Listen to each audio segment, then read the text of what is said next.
अहिले कसैको यति धेरै चर्चा छ भने त्यो चर्चा छ बालेन शाहको। कहिले बालेन शाहको भिडको चर्चा हुन्छ, कहिले बालेन शाहले चढेको गाडीको चर्चा हुन्छ, कहिले बालेन शाहले लगाएको ज्याकेटको चर्चा हुन्छ। हुँदा हिजो पाथिभरा दर्शन गर्न पुगेका बालेन शाहको पाथिभराकै कुरालाई लिएर चर्चामा छन्। प्रश्न गर्न पाइन्छ, भावी प्रधानमन्त्रीलाई प्रश्न गर्नुपर्छ पनि।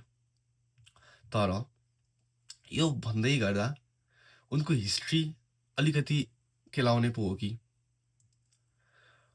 उनी एक इन्जिनियर हुन्, सँगै उनी एक ऱ्यापर हुन्। सर्वप्रथम त उनी एक ऱ्यापर हुन्।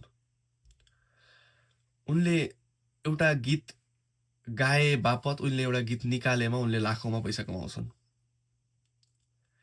उनको युट्युबमा नै हजारौँ लाखौँमा सब्सक्राइबर छन् र उनको हरेक भिडियो मिलियनमा भ्युज जान्छन्। युट्युबले उनलाई महिनौँ लाखौँ पैसा दिइरहेको छ। उनी एउटा कन्सर्टमा गीत गाउन गयो भने उनले लाखौँ कमाउँछन्। उनले एउटा विदेशको टुर लिए भने उनले लाखौँमा कमाउँछन्। जस्तै अहिले जसरी महेश बस्नेतले फेसबुकको लाइक गनिरहेका छन्, उनी लाइक गन्दै बसिरहेका छन्। यता बालेन उक्त लाइकबाट पैसा कमाइरहेका छन्। उनको फेसबुक पेजमा मिलियनमा फलोअर्स छन्, इन्स्टाग्राममा उति नै फलोअर्स छन्। इन्स्टाग्राम फेसबुक मिलाएर सोसल मिडियाबाट उनले महिनौँ लाखौँ आम्दानी गर्छन् र उनीहरूको एक इन्जिनियर पनि हुन्। यस्तो इन्जिनियर जसले एउटा साइन गरेको बापत लाखौँमा पैसा कमाउन सक्छ। उनले एक नक्सा पास गरे बापत हजारौँ लाखौँमा पैसा लिन सक्छन्। उनले एउटा विज्ञापन खेल्दैमा पैसा आउने समय छ र पुर्ख्यौली सम्पत्तिको त कुरै नगरौँ।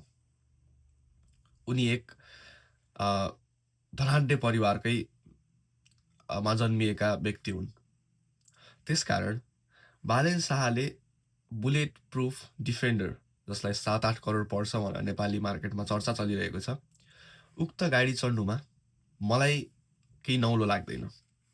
र उनले लगाएको एडिडासको ज्याकेट जुन 35,000 नेपाली 35,000 पर्ने ज्याकेट छ, उक्त ज्याकेट सम्भवतः विदेशमा बस्ने नेपालीहरूले प्रायले लगाउन सक्छन् र प्रायले लगाउँछन् पनि।